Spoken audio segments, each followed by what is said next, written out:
அரசர் ஆண்டவரில் நம்பிக்கை வைக்கின்றார், உன்னதரின் பேரன்பினால் அவர் அசைவுறாதிருப்பார். திருப்பாடல் 21:7 சங்கீதம் 21:7.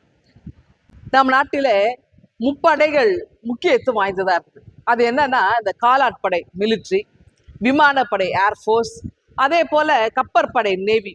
இந்த முப்படைகள் இருப்பதுனால அந்த நாடு சிறப்பாக இருக்கும். எப்படின்னா, பாதுகாப்போடு மக்கள் வசிக்கிறாங்க அப்படின்னு புரிஞ்சுக்க முடியும். இந்த முப்படைகள் பாதுகாக்குது மக்களை.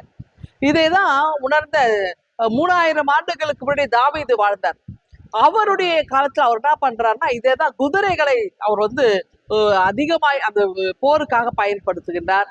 4000 ரதங்களை இது பண்றாரு. அடுத்து 12,000 போர் வீரர்கள், குதிரை வீரர்கள் இவங்களெல்லாம் உருவாக்குகிறார் தாவீது. அவருக்கு பிறகு பார்த்தீங்கன்னா சாலமோன் வருகிறார். சாலமோனும் என்ன செய்யறாரு, இதே போல இந்த முப்படைகள் இருக்கு இல்லையா, இந்த அதில் பார்த்தீங்கன்னா சிறப்பாய் இந்த மிலிட்ரியை ரொம்ப அவங்க அதிகமாய் அவங்க வலுப்படுத்துவார். அது மட்டும் இல்லைங்க, இது மட்டும் இல்லை, மக்கள் பாதுகாப்போடு அவங்களோட காலத்துல வாழ்ந்தாங்க அப்படின்னா அவர் என்ன செய்யறார், தான் முதல் பேர்ஷா வரையிலும் அவர் என்ன செய்யறன்னா அத்தி மரங்களை நடுறாங்க, திராட்சை தோட்டம் நடுறாங்க. இதெல்லாம் நட்டு என்ன செய்யறா, அதோடைய விவசாயத்தை பெருக்கம் செய்யறாங்க. இப்போ நம்மளா படிக்கும் போது இந்த வரலாறு படிச்சாரு, ஹிஸ்டரியில அசோகர் மரம் நட்டார், கிணறு வெட்டினார், இதெல்லாம் ஒரு காலகட்டத்தில் அப்படியே படிச்சுட்டே வந்தோம். இதெல்லாம் வரலாறு இல்லையா? அப்போ அது மாதிரி தான் முதல் பேர்ஷபா வரையிலும் அவங்க என்ன பண்றாங்க, விவசாயத்தை பெருக்குறாங்க, திராட்சை தோட்டங்களை நட்டாங்க, அத்தி மரங்களை நட்டாங்க.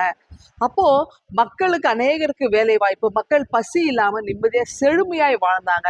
மிலிட்ரி இருந்ததுனால, இராணுவம் இருந்ததுனால மக்கள் பாதுகாப்போடு எதிரி பயமின்றி அவர்கள் வாழ முடிஞ்சது. அப்ப பாருங்க, இந்த முப்படைகள் எவ்வளவு நமக்கு முக்கியமா இருக்குது இல்லையா? அதுல மிலிட்ரி ரொம்ப முக்கியமா இருக்குது.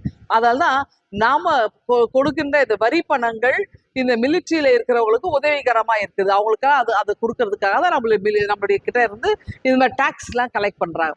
அதனால் எது எப்படி இருந்தாலும் இதெல்லாம் சரியான முறையில பயன்படுத்தப்பட்டு யாருக்கு அது சென்று சேர வேண்டுமோ அது சென்று சேர்ந்து அவர்கள் வாழ்வாதாரம் பெற்றார்கள் அப்படின்னா அது உண்மையிலே அது சால சிறந்ததா இருக்கும்.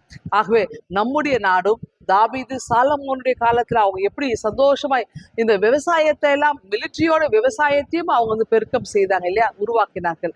அதே போல உருவாக்க பெற நாம் கடவுளிடத்துல மன்றாடும்.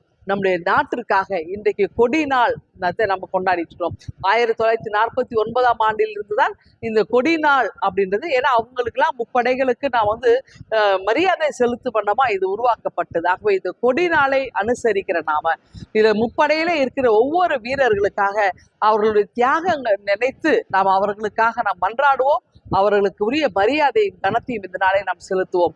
இந்த சிந்தனையோடு இந்த நாளை துவங்குங்கள். ஆண்டவர் உங்களை ஆசீர்வதிப்பாராக. ஆமென். எங்கள் அன்பின் ஆண்டவரே, இன்றைக்கு கொடி நாள் கொண்டாடி வருகிற நேரத்திலே முப்படை வீரர்களை நாங்கள் நினைத்து அவர்களுக்காக மன்றாடுவோம். அவர்களை ஆசீர்வதித்து பலப்படுத்தும். இயேசுவை ஜெபிக்கிறோம் எங்கள் அன்பின் கடவுளே. ஆமென்.